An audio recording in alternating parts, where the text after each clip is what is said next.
اعوذ باللہ من الشیطان الرجیم پناہ مانگتا ہوں میں اللہ کی شیطان مردود سے۔ بسم اللہ الرحمن الرحیم شروع اللہ کا نام لے کر جو بڑا مہربان نہایت رحم والا ہے۔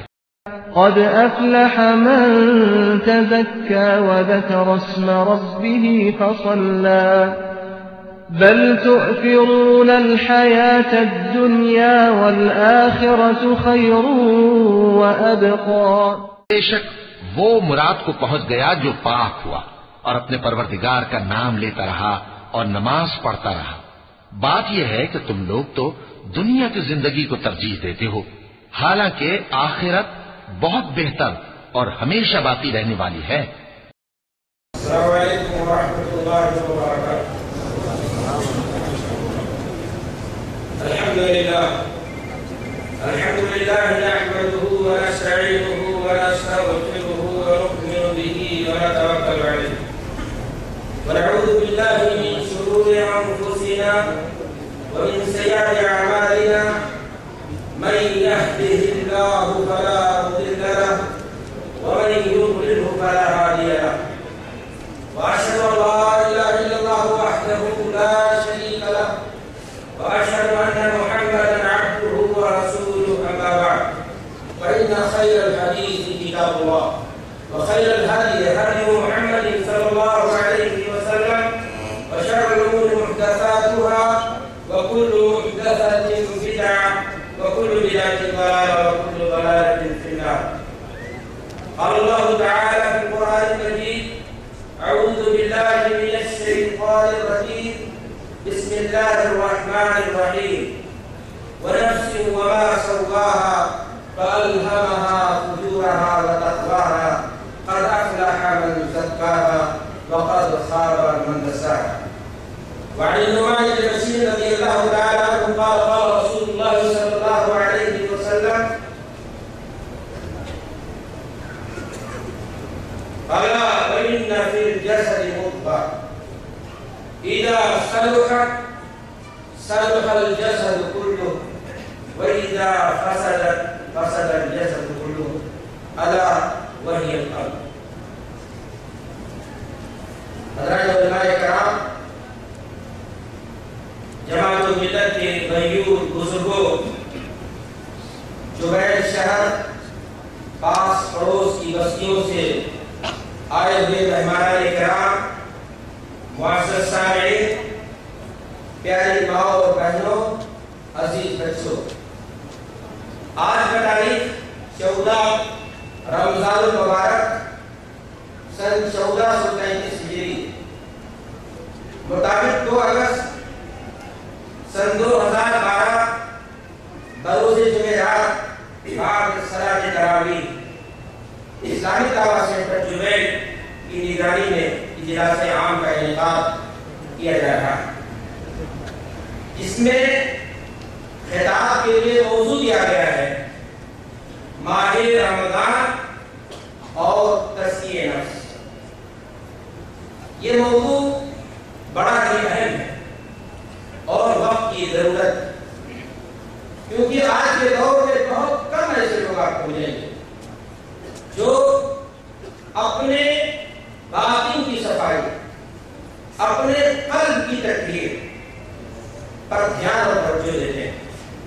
آپ کو بہت سارے ایسے لوگ ملیں گے جو اپنے مکان کی صفائی، اپنے دکان کی صفائی، اپنے آپ کی صفائی، اپنے کپڑوں کی پر توجہ اور ظاہر داڑھی پر کتنا دھیان دیا جاتا ہے اور کتنا احتیاط کیا جاتا ہے، لیکن ایک مسلمان اس بات کی فکر کرے کہ اس کا باطن پاک ہو، اس کا دل صاف ہو، اس کی روح آلائش اور گندگی سے محفوظ ہو۔ یہ بہت کم نظر آتا ہے، حالانکہ باطن کی اصلاح کے بغیر ظاہر کی صفائی کا کوئی فائدہ اور کوئی مطلوب نہیں رہ جاتا۔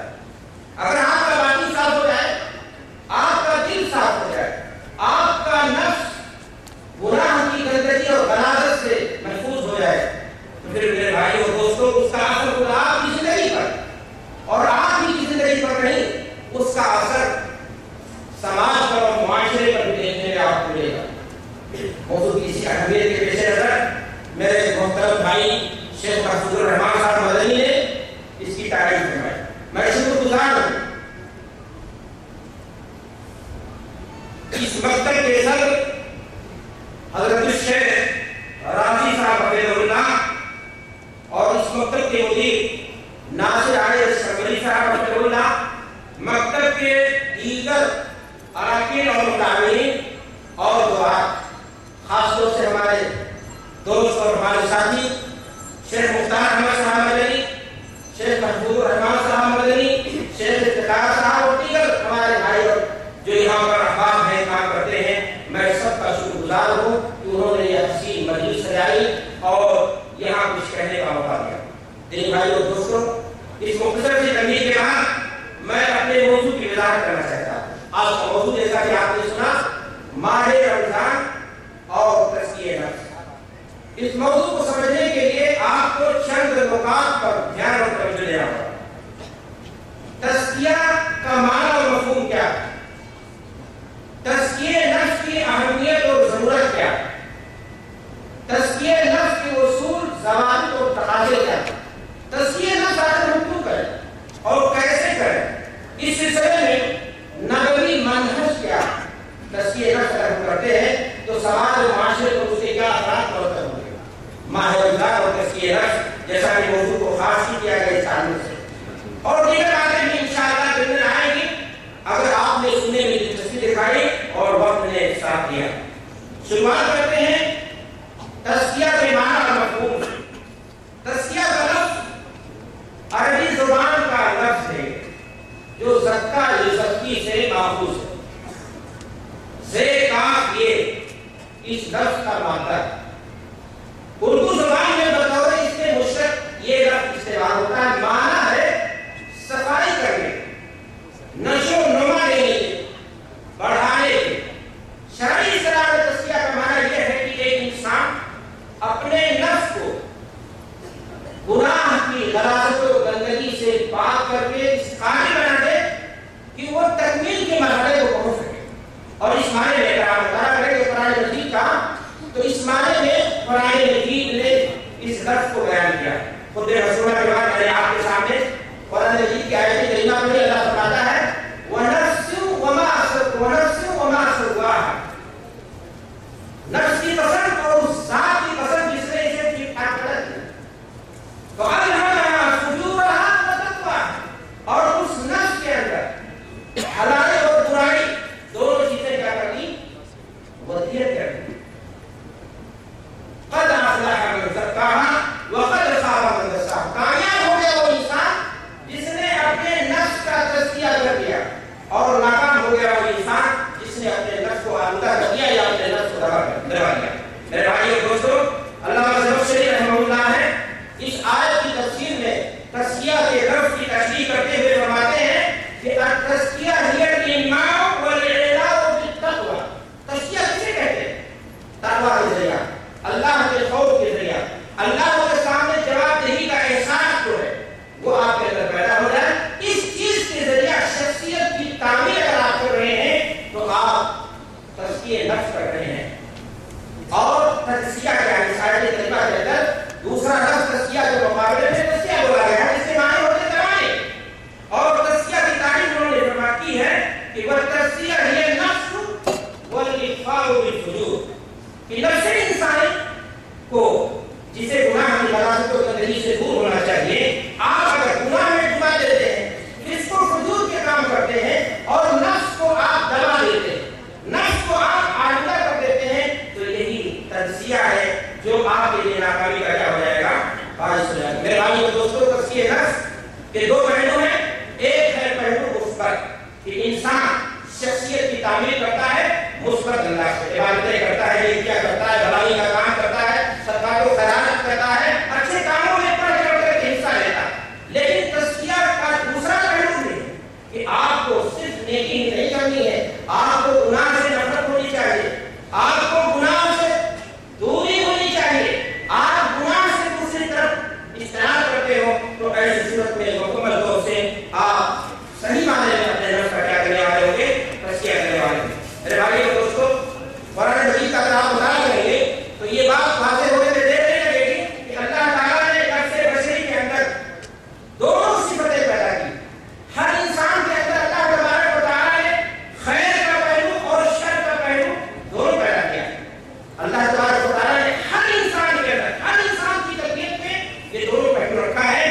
البتہ بات یہ ہے کہ اللہ تبارک و تعالیٰ نے انسان کو مجبور نہیں کیا کسی ایک چیز پر. اللہ تعالیٰ نے یہ ارشاد فرمایا ہے فَأَلْهَمَهَا فُجُورَهَا وَتَقْوَاهَا. اللہ تبارک و تعالیٰ نے نفس انسانی کو اس کے بھلائی کے تعلق سے اور برائی کے تعلق سے دونوں تعلق سے جو ہے اسے رہنمائی فرمائی ہے. اب یہ انسان کی بات ہے کہ وہ اپناتا کیا شر ہے بھلائی ہے، دونوں کا مقابلہ چل رہا ہے.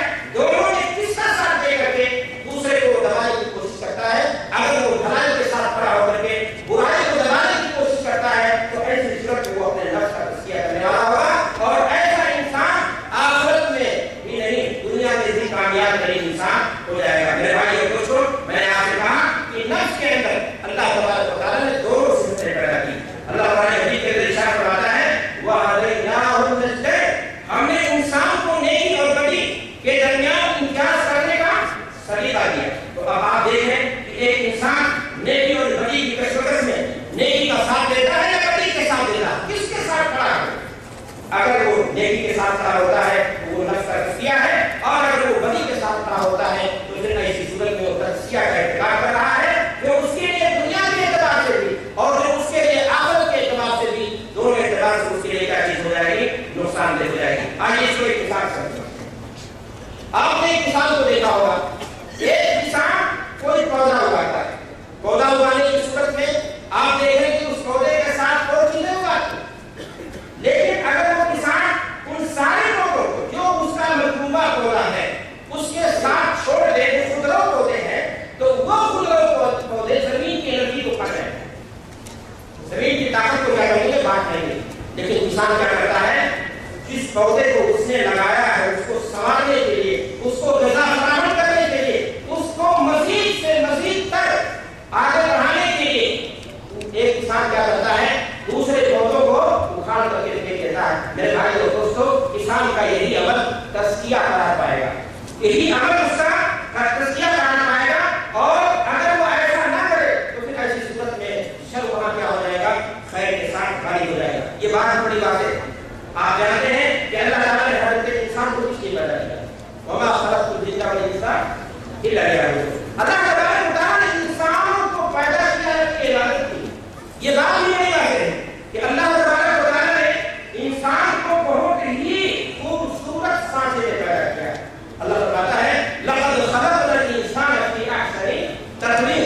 حسین ترین جو شکل ہو سکتی تھی اللہ تبارک و تعالیٰ نے انسان کو اس نے پیدا کیا ہے. اللہ نے زمین بنائے، آسمان بنائے، صبح شام ہوتی ہے. اللہ فرماتا ہے اللہ دن اور رات کو بدلتا ہے. انسان ان تمام چیزوں کو دیکھتا ہے، ان چیزوں کو غور کرتا ہے، اور اگر غور کرنے کے بعد اس کے بنانے والے عظیم المرتبت رب کے سامنے اس کی بندگی کو بجا لاتا ہے، اپنا مقصد وجود سمجھ لیتا ہے، اپنی پیدائش کا حق ادا کر لیتا ہے، تو ایسا انسان صحیح معنی میں تزکیہ کرنے والا ہوا اپنے نفس کا. لیکن اگر وہ بھٹک گیا، اگر وہ راستہ چھوڑ دیا، اگر وہ برائیوں کا ساتھ کر گیا، اگر وہ گناہوں میں لپٹ ہو گیا، تو پھر ایسی صورت میں میرے بھائی اور دوستوں وہ اپنے نفس کا تزکیہ کرنے والا نہیں بلکہ تزکیہ کا ارتکاب کر بیٹھا، اور ایسا انسان کیا ہوگا؟